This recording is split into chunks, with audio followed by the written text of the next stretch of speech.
Olá, tudo bem? Aqui vamos nós para mais uma aula da EBD.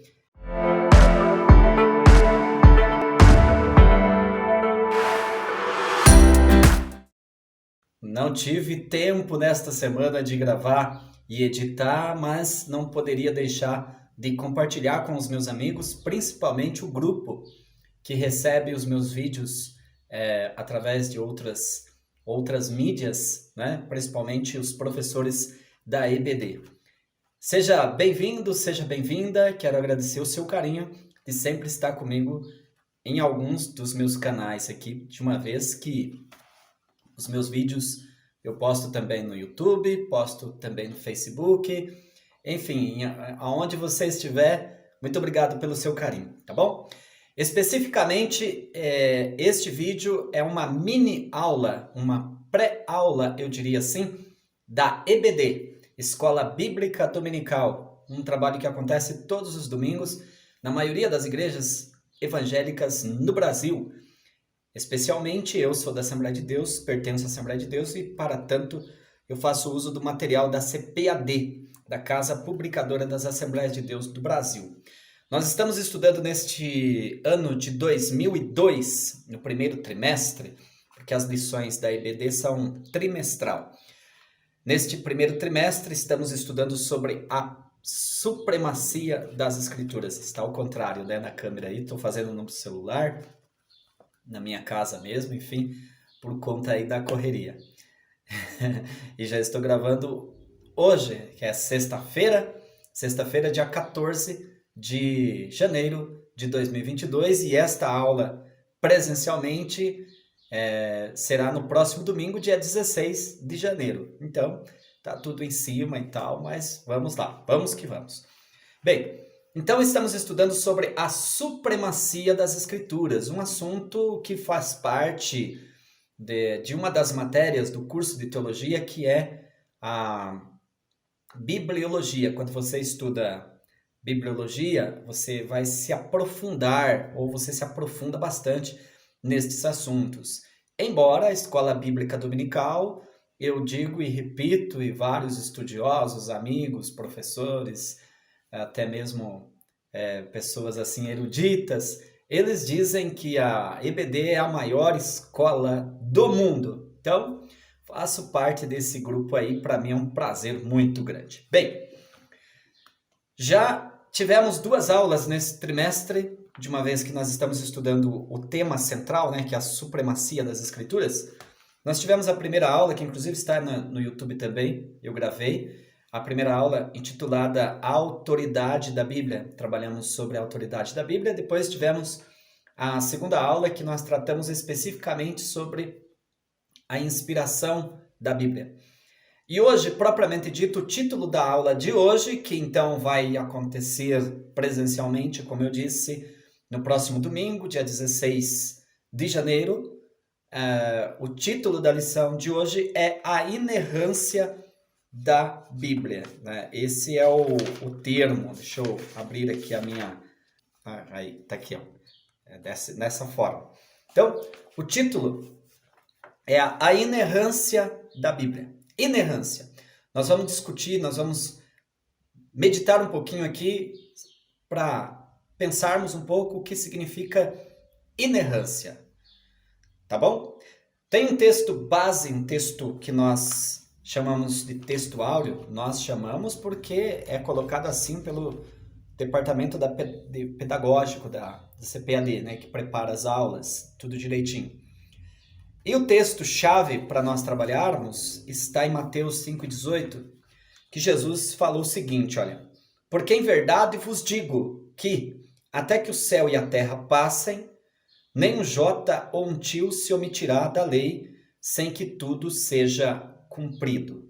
Então, está aí, Mateus capítulo de número 5 e o versículo de número 18, esta expressão que Jesus, o Senhor Jesus, nosso Salvador, falou.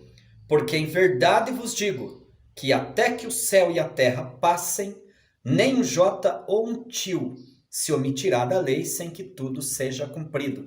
Já já eu vou comentar com vocês que, nesse caso aqui, já está falando da inerrância, da verdade, da veracidade da palavra de Deus. Lógico que quando Jesus também se referiu aqui, ele falou sobre os livros do Antigo Testamento, né? Os livros do Pentateuco, ou seja, os livros da lei, o livro dos Salmos. Os Salmos, a lei que vem falando as profecias com relação à pessoa de Jesus. Então, tudo que foi profetizado no Antigo Testamento se cumpriu em Jesus. E aí, o Senhor Jesus, ele falou essa palavra, que tudo haveria de se cumprir e não ficaria nada, nem um jota, nem um tio. Eu, particularmente, não tenho formação em hebraico. Quem sabe no futuro, mas dá para a gente saber um pouquinho, né? Principalmente para as aulas. O que acontece é o seguinte, o Antigo Testamento é escrito em hebraico, em algumas partes em aramaico. Só que o alfabeto hebraico, ele tem muitos acrósticos, né, que poderíamos assim chamar. E quando Jesus se referiu aqui, nem um J ou um tio, ele então estava falando nos pontos mais insignificantes, eu diria assim, digamos assim, do alfabeto hebraico, da escritura, da forma que foi desenvolvida a escritura, mas nada disso iria ficar sem se cumprir, ou seja, tudo haveria cumprimento na pessoa de Jesus. Agora, é bom que se diga que, nesse caso, também nós aqui para trabalharmos a inerrância das escrituras, o Senhor Jesus ele se referiu às escrituras do Antigo Testamento e falou que tudo haveria de se cumprir, inclusive um tio ou um jota, enfim. Bom, resumindo, isso significa dizer que a palavra de Deus, as escrituras, as profecias são inerrantes, são verdade e, como diz a verdade prática, a doutrina segundo a qual a Bíblia não contém erro algum denomina-se inerrância das escrituras. Por isso podemos confiar em sua mensagem que é corruptível. E aí nós temos a seguinte segurança em dizer que a palavra de Deus, eu estou com ela aqui, né? Senão você vai dizer, ele está dando aula sobre a Bíblia, e será que ele está com a Bíblia? Está aqui, ó. Eu faço uso da palavra de Deus constantemente. Pois bem, então, as escrituras sagradas, a Bíblia sagrada, ela é inerrante e infalível. É infalível, é inerrante, é inspirada. Ou seja, ela é verdade, ela tem credibilidade, ela tem veracidade, ela é pura, ela é verdadeira, ela é escudo.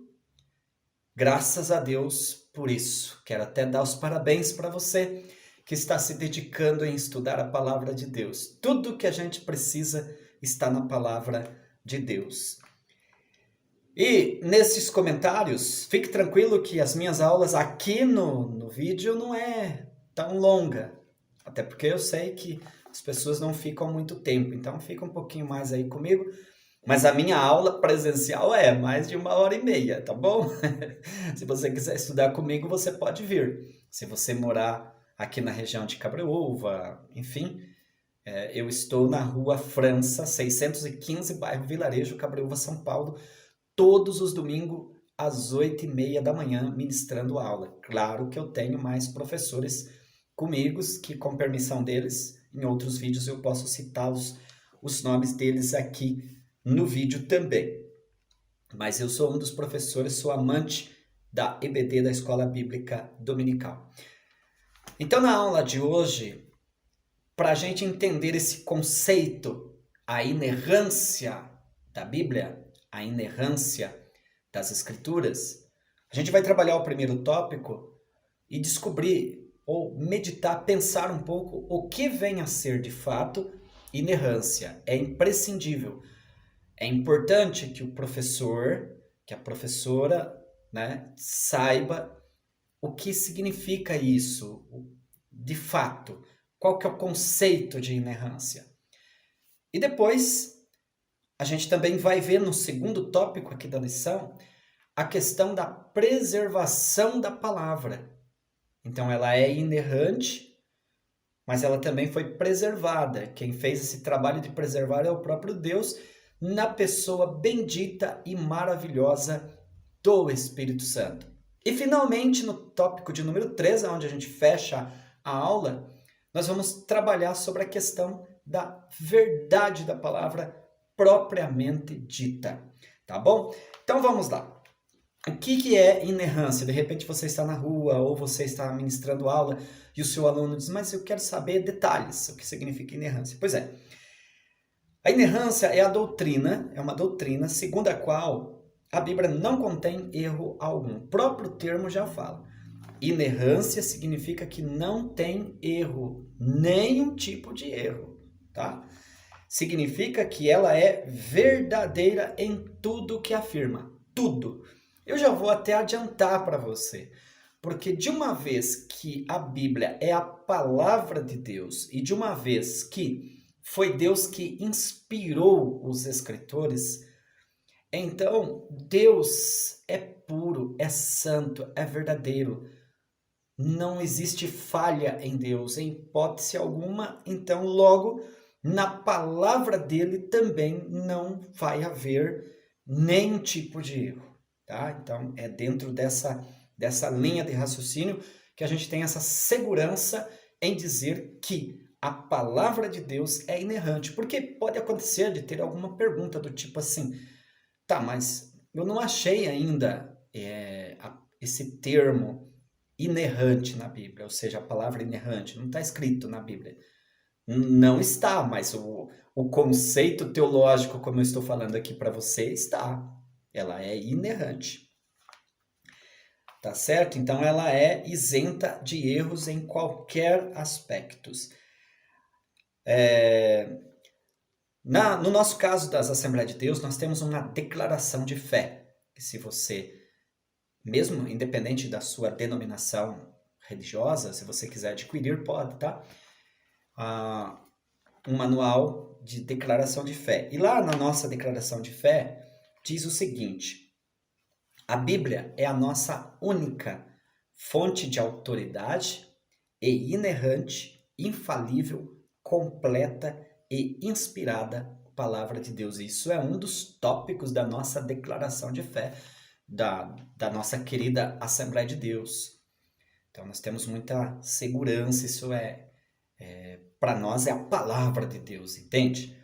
Então, a Bíblia é a nossa única, diz lá na nossa declaração, a Bíblia é a nossa única fonte de autoridade.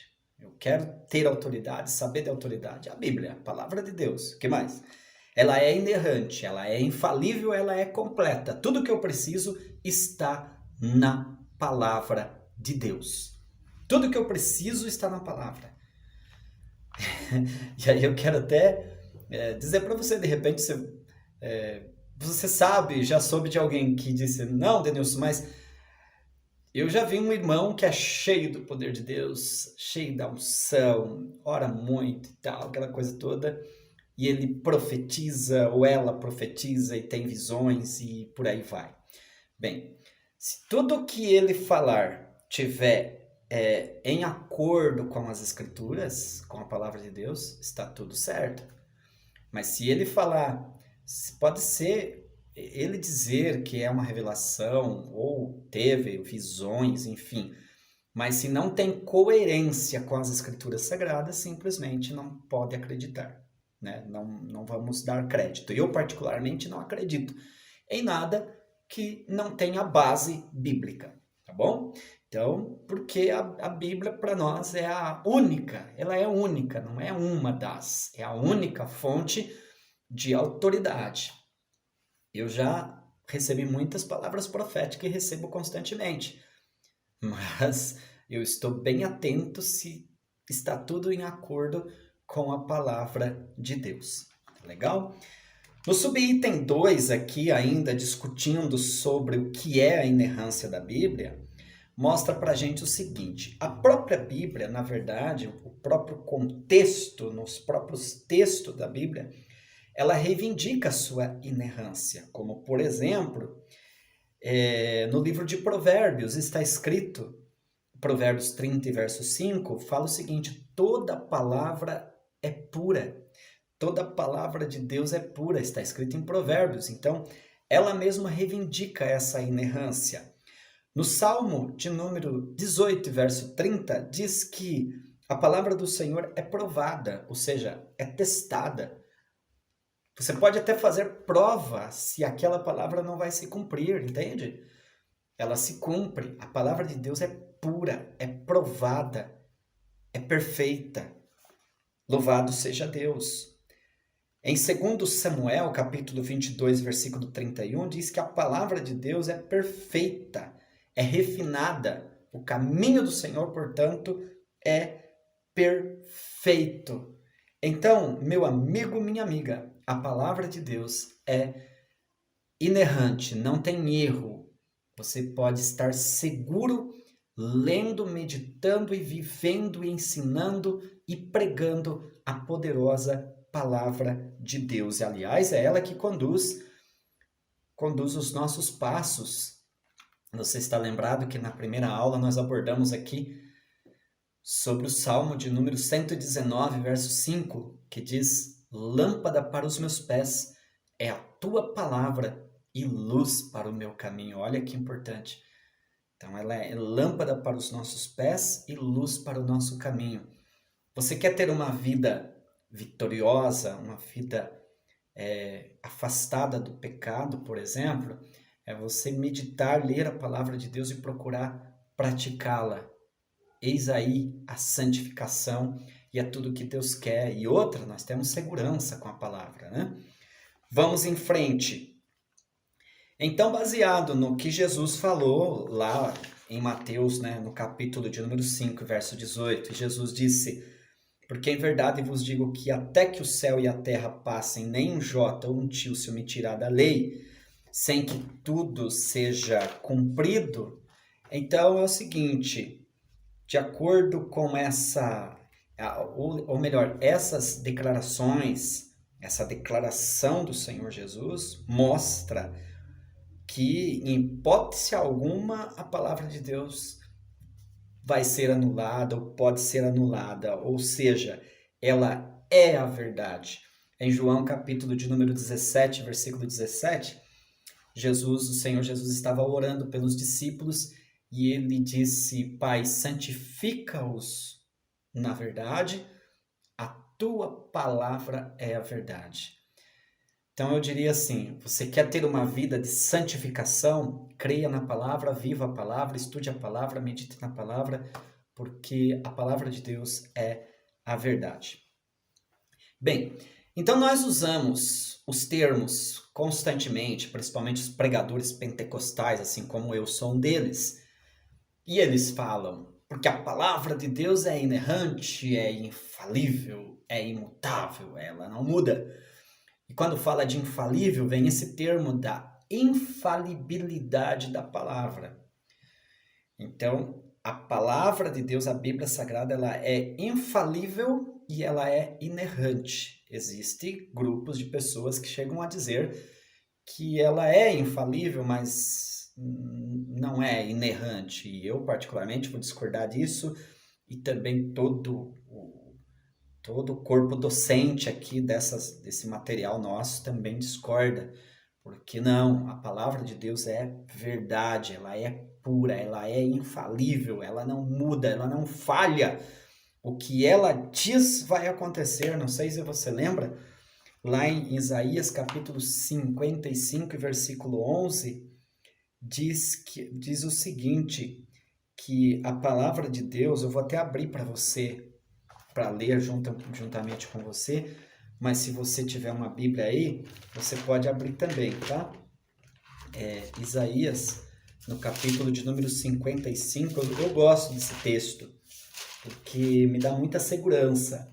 Isaías 55, 11 diz assim: assim será a palavra que sair da minha boca, diz o Senhor.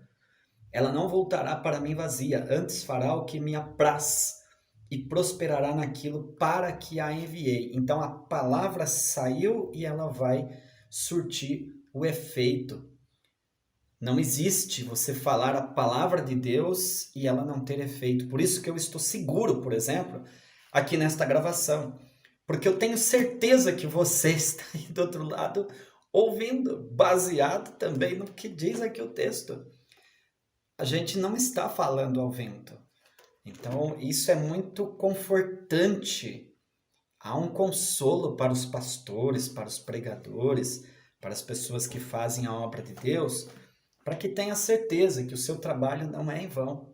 Você abriu a boca para falar a palavra de Deus, com certeza ela vai ter uma direção certa, tá bom? Então, meu incentivo para você, continue fazendo a obra de Deus, continue pregando, continue ensinando, continue falando a palavra, não se preocupe.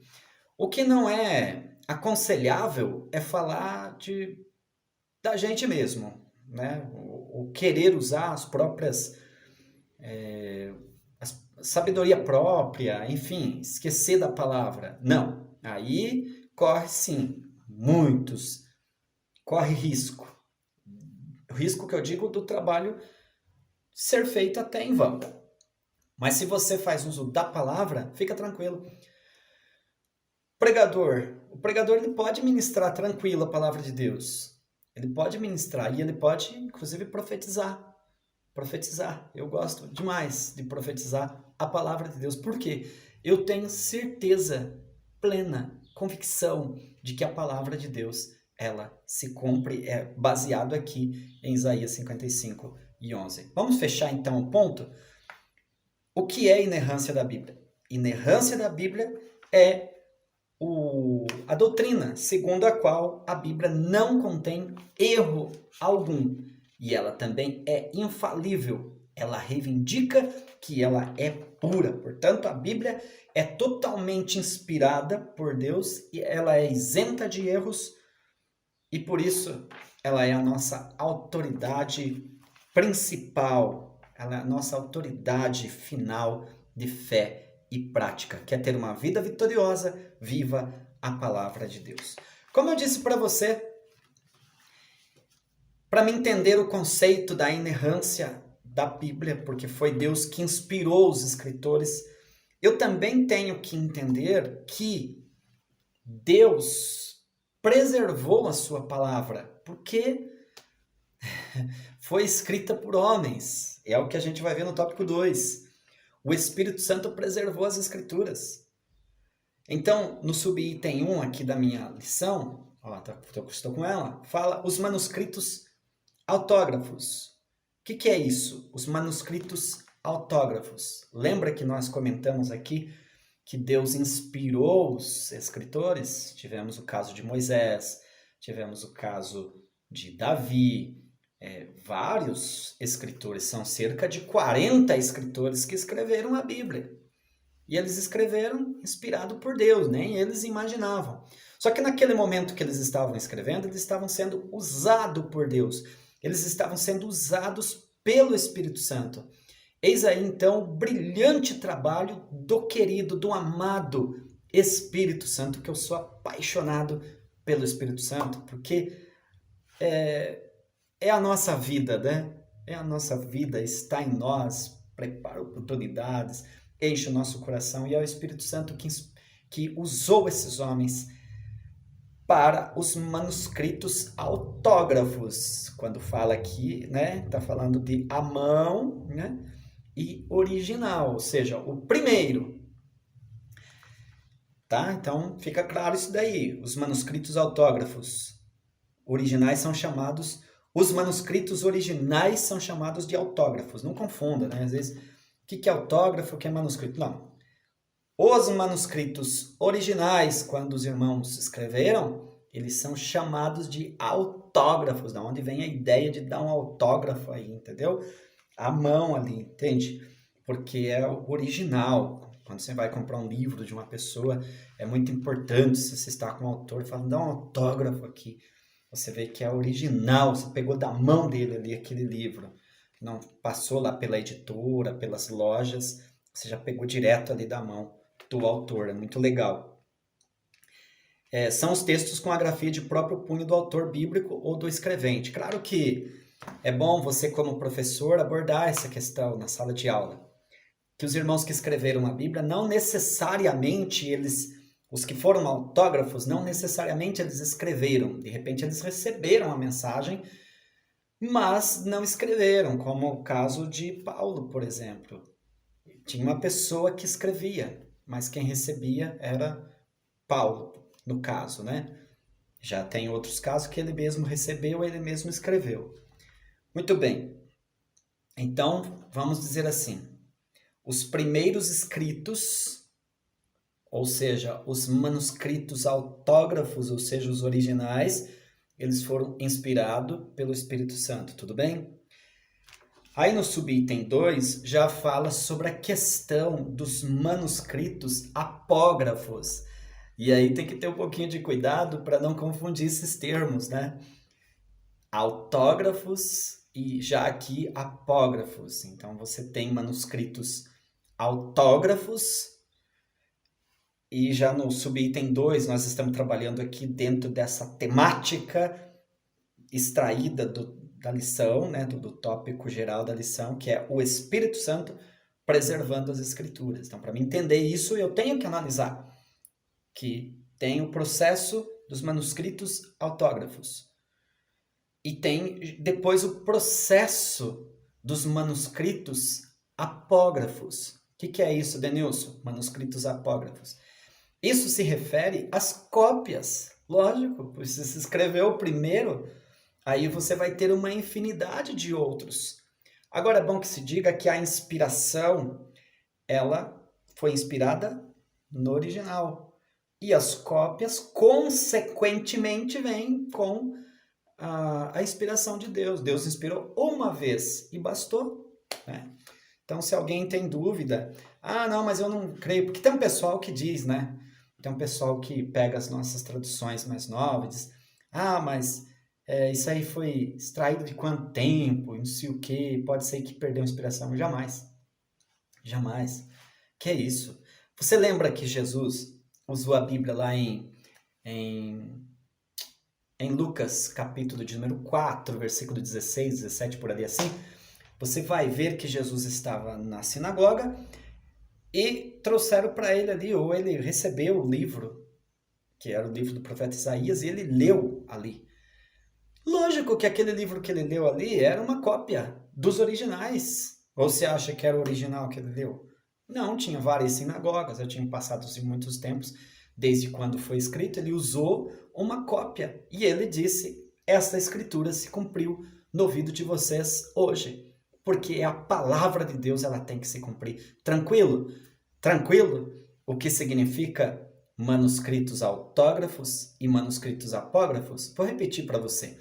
Manuscritos autógrafos significa os originais. Manuscritos apógrafos significa as cópias. E por que nós estamos abordando e por que está na lição? Porque isso é um trabalho do Espírito Santo. Ele inspira para escrever e ele inspira para os escritores, os copistas, para que eles sejam fiéis, inclusive nas traduções. Tá? Quero até abrir um parênteses aí, é o seguinte, lógico que existe traduções, existe até algumas bíblias que não são confiáveis. Por que não são confiáveis? Porque não se respeita as traduções. Eu poderia citar uma aqui, vou até citar, respeito à instituição, mas tenho divergência com eles teologicamente e de fé, e portanto eu posso falar. São os testemunhas de Jeová. Então eles usam uma Bíblia denominada de tradução Novo Mundo. Eu estou para dizer que aquela tradução não tem a bênção de Deus, não tem o acordo de Deus. Por quê? Porque ela foi adulterada na tradução. Basicamente, a tradução Novo Mundo aconteceu da seguinte forma: aquilo que era viável deixar, eles deixaram. Aquilo que era viável no conceito de quem estava traduzindo, tirar, eles tiraram. E tirou, pronto. Não tem fidelidade. Não foram fiéis aos originais. E se não foi fiel, lógico, eu não posso crer não posso crer nisso, né? E nem posso imaginar que Deus tem compromisso com esse tipo de tradução. Eu citei um exemplo, existem muitos outros, tá? Existem muitos outros. Então, a grande questão é, as traduções, se elas foram fiéis, está de acordo com o texto, tá tudo certo. É a inspiração da palavra de Deus. Pode ser hoje, você pode usar a Bíblia na linguagem de hoje, na linguagem do jovem, não tem nada não, desde que se respeitou os originais. Tranquilo?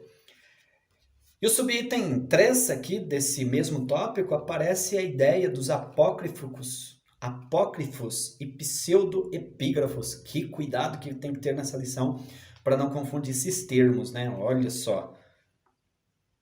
Manuscritos autógrafos, manuscritos apógrafos e os apócrifos e pseudoepígrafos.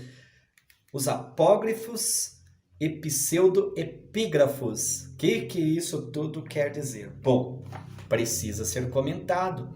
Por quê? Porque esses apócrifos e pseudoepígrafos são livros ou são escritos que não têm nada a ver com os originais. Portanto, não tem a inspiração. E a nossa declaração de fé, por exemplo, ela assegura que os manuscritos apócrifos, ou seja, os escondidos, que tem muitos livros, né, que parecem ser inspirados, mas não são, por isso que está sendo abordado aqui. Tem que ser abordado para a gente, então, ter a credibilidade que a palavra de Deus é inerrante. Porque esses livros aqui vão ser refutados. E por que são refutados? Porque são heréticos. Eles até têm valores históricos, valores, eu diria, culturais. Mas não tem inspiração, tem casos que tem até heresia. E esses livros, alguns deles estão aqui na lição, como por exemplo, Tobias, Judite, Macabeus, Baruque, enfim, eles apresentam erros, e erros gravíssimos, e portanto não são inspirados, eles não fazem parte do cânon, que seria a nossa coleção, a nossa coletânea da Bíblia. E aí também eu tenho que respeitar a instituição e os meus amigos que são de lá, mas tenho que falar aqui porque sou professor e formador de opinião e pastor também. A Igreja Católica, já no século XVI, depois de muitos anos que já tinha sido formado o cânon, o cânon, né? O cânon são os livros que compõem a Bíblia que os eruditos entenderam que esses sim são inspirados e que não poderia nem acrescentar mais nada e nem tirar, que é o que está lá em Apocalipse, né? E aí a Igreja Católica já no Concílio de Trento, né? Mais ou menos isso, em 1600 foi que colocaram aí, acrescentaram na Bíblia mais 7 livros, por isso que na Bíblia Católica você tem 7 livros a mais, mas esses 7 livros ali são apócrifos. Já na maioria das Bíblias, principalmente dos evangélicos, não tem. Eu tenho a Bíblia Católica em casa, tem mais que uma. Inclusive tem uma que ganhei da minha mãe, enfim, guardo com muito carinho. Mas tem 7 livros ali que eu também tenho certeza que são livros apócrifos. Não tem credibilidade. Então, eu não devo fazer uso dele, até porque Jesus não citou, na Bíblia dos judeus atestada por Jesus, Jesus atestou a Bíblia, a palavra, as Escrituras. E já naquela época, ele não deu crédito, não deu valor a esses tipos de livros. Porque o povo judeu tinha a Bíblia, os 39 livros, de acordo com o que nós temos em mãos hoje. E esses apócrifos não foram reconhecidos nem pelo nosso Mestre Jesus Cristo. Claro que nós também não podemos, como igreja, dar crédito. Portanto, o Espírito Santo manteve essa revelação, essa preservação dos originais, dos manuscritos dos manuscritos autógrafos e depois, então, os manuscritos apócrifos, e o Espírito Santo também trabalhando na mente dos irmãos de que esses livros apócrifos, ou seja, esses que não têm inspiração, não façam parte do cânon. Então, é muito sério, é muito importante essa doutrina da inerrância da Bíblia Sagrada. Muito bom a gente estudar sobre isso, e é uma oportunidade que Deus nos deu de estudarmos aí na Escola Bíblica Dominical. E para encerrar a nossa aula de hoje, de forma resumida, é claro, como eu disse para você, para me entender o conceito da inerrância da Bíblia, eu primeiro tinha que trabalhar o tópico 1 falando da inerrância da Bíblia. E nós trabalhamos aqui a inerrância da Bíblia, vimos o que é o conceito, vimos sobre a questão da reivindicação da própria Bíblia, sobre a inerrância, nós vimos também sobre a questão da diferença de infalibilidade e inerrância, tratamos disso. Tratamos agora sobre a questão do Espírito Santo preservando a palavra desde quando ela foi escrita, depois as cópias e aquilo que deve ser refutado. Brilhante trabalho do Espírito Santo, do amado Espírito Santo. E, portanto, a Bíblia é a verdade, ou seja, é a verdade. A Bíblia é a verdade plena. O termo verdade do hebraico emet significa o que é confiável. Então, a Bíblia eu posso confiar. O vocábulo grego aletheia tem o sentido de real, fidedigno. Então, a palavra é pura, é verdade, eu posso confiar, ela é fidedigna. Posso fazer uso, posso carregar a Bíblia tranquilamente, posso ter no celular. Hoje, muita gente tem no celular, usa até na igreja, né? Eu tenho também, mas na igreja eu levo aqui, ó. Levo aqui, ó, de preferência de capa preta ainda, no caso dos homens. De preferência de capa preta. Muito bem. Falei capa preta, mas você pode usar, irmão. Capa branca, fique à vontade. Não estou entrando nesse particular. Nas escrituras, corresponde à realidade exata dos fatos em concordância quando se fala de verdade. A Bíblia ensina que Deus é verdade. Se Deus é a verdade, logo a palavra dele é verdade. O escritor aos Hebreus declara que é impossível que Deus minta. Deus não pode mentir, portanto, sua palavra é verdade. Tá certo? Então, é sensacional. Em vista disso, nós cremos que a palavra de Deus possui, além de verdade, como vimos na primeira aula aqui, ela tem autoridade, ela é verdadeira e ela tem autoridade. Tudo que eu preciso está na palavra de Deus. Portanto, ela deve ser crida, obedecida acima de qualquer autoridade. Como eu disse, eu tenho maior respeito pelos pastores, nossos mestres, né? Precisa obedecer o pastor, sim, sem sombra de dúvida. Os pastores, orar por eles, enfim. Mas também tem que saber desde cedo, desde o começo da fé, que a autoridade maior é a Bíblia Sagrada. Tem instituição por aí que a autoridade maior é o chefe, é o líder. Ele falou, tá tudo certo. Bom, no nosso caso, como cristão autêntico, é o seguinte: respeitamos o líder, honramos de acordo com o que a própria Bíblia manda, porém ele precisa estar de acordo com a palavra de Deus, porque se ele não estiver, nós não podemos dar crédito e nem ter temor dele. É simples assim. O subitem 2 fala a verdade espiritual e moral que tem na Bíblia. A Bíblia traz para nós verdade espiritual e moral. E a nossa declaração de fé, mais uma vez, aqui o irmão colocou, ela afirma que a Bíblia nos revela o conhecimento completo de Deus, ou seja, tudo aquilo que eu preciso saber sobre Deus, para mim seguir as minhas pisadas, né? Até o fim, está tudo na Bíblia, a revelação para a nossa salvação, sabe? Para o crescimento espiritual, está tudo na Bíblia. E eu sou capaz de dizer para você que eu trabalho com empresas, até para você crescer profissionalmente, para você desenvolver o seu empreendimento, para você ter sucesso no mundo do empreendedorismo, a Bíblia é o que precisa, tá bom? Eu tenho vários livros, em outros vídeos talvez eu mostre alguns aí para você que eu faço uso, mas eu fiz um voto a Deus. A palavra de Deus na minha vida, ela tem prioridade, tem a primazia, porque ela é suprema. Ela é suprema. Eu não consigo ler outro livro mais que a Bíblia. Eu fico com a palavra de Deus porque me faz muito bem. E ela é verdade em tudo, né? ela tem a verdade histórica e científica comprovada. Nós cremos que a Bíblia é divinamente infalível em toda a matéria que aborda, tudo que ela fala, tudo que ela tem, sabe? Assuntos científicos, assuntos históricos, assuntos culturais, assuntos políticos, assuntos sociais, tudo está na palavra de Deus e tudo que ela aborda é com muita verdade, credibilidade. Por consequente, a Escritura ela não se equivoca.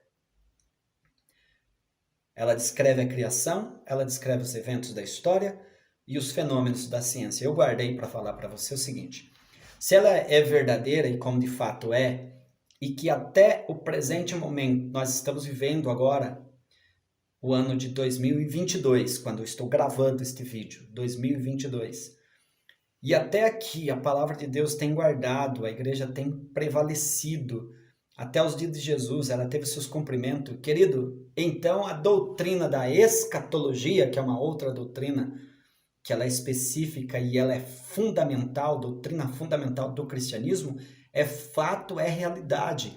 O que aborda na doutrina da escatologia? Ela aborda que Jesus Cristo vai voltar. Vai acontecer o arrebatamento da igreja. Sim, senhor, sim, senhora. Jesus vai voltar em breve. Nós cremos assim, porque se a palavra de Deus se cumpriu até hoje, lógico que o que ela fala dos dias vindouros vai se cumprir também. Tenhamos essa certeza, esta fé, esta esperança. Quando a igreja sair daqui, esse mundo vai ficar um caos. Nós ainda não estamos na grande tribulação, mas ela vai chegar. Com certeza, vai chegar. Eu também sou otimista, como muitos outros pregadores, profetas, que não querem nem conversa com escatologia. Mas eu tenho que crer na Bíblia do jeito que ela fala. Se ela fala que um dia tudo aqui se finda, a Bíblia tem razão, né? Agora, eu não vou entrar em desespero, porque eu sei que a palavra de Deus ela é verdade e o Senhor tem cuidado de nós. E como diz 1 Samuel 7,12, até aqui nos ajudou o Senhor. Assim sendo, endossamos que a Bíblia Sagrada é a verdade inspirada de Deus. Ela é inerrante em sua totalidade, isenta de toda falsidade, fraude ou engano. A palavra de Deus é pura. A palavra de Deus é eficaz, é mais penetrante do que espada de dois gumes, que penetra até a divisão da alma e do espírito, das juntas e medulas, e é apta para discernir os pensamentos e as intenções do coração. Se você ficou comigo até agora, meu carinho para você. Que Deus te abençoe, que Deus te guarde, que Deus prospere a tua vida.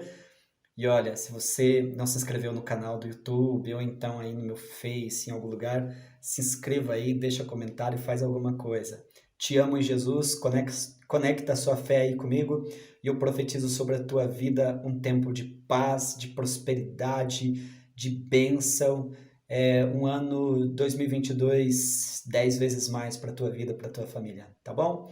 Se você quiser estudar comigo, domingo às 8h30, na Rua França 615, bairro Vilarejo, Cabreúva, São Paulo. Eu te espero lá.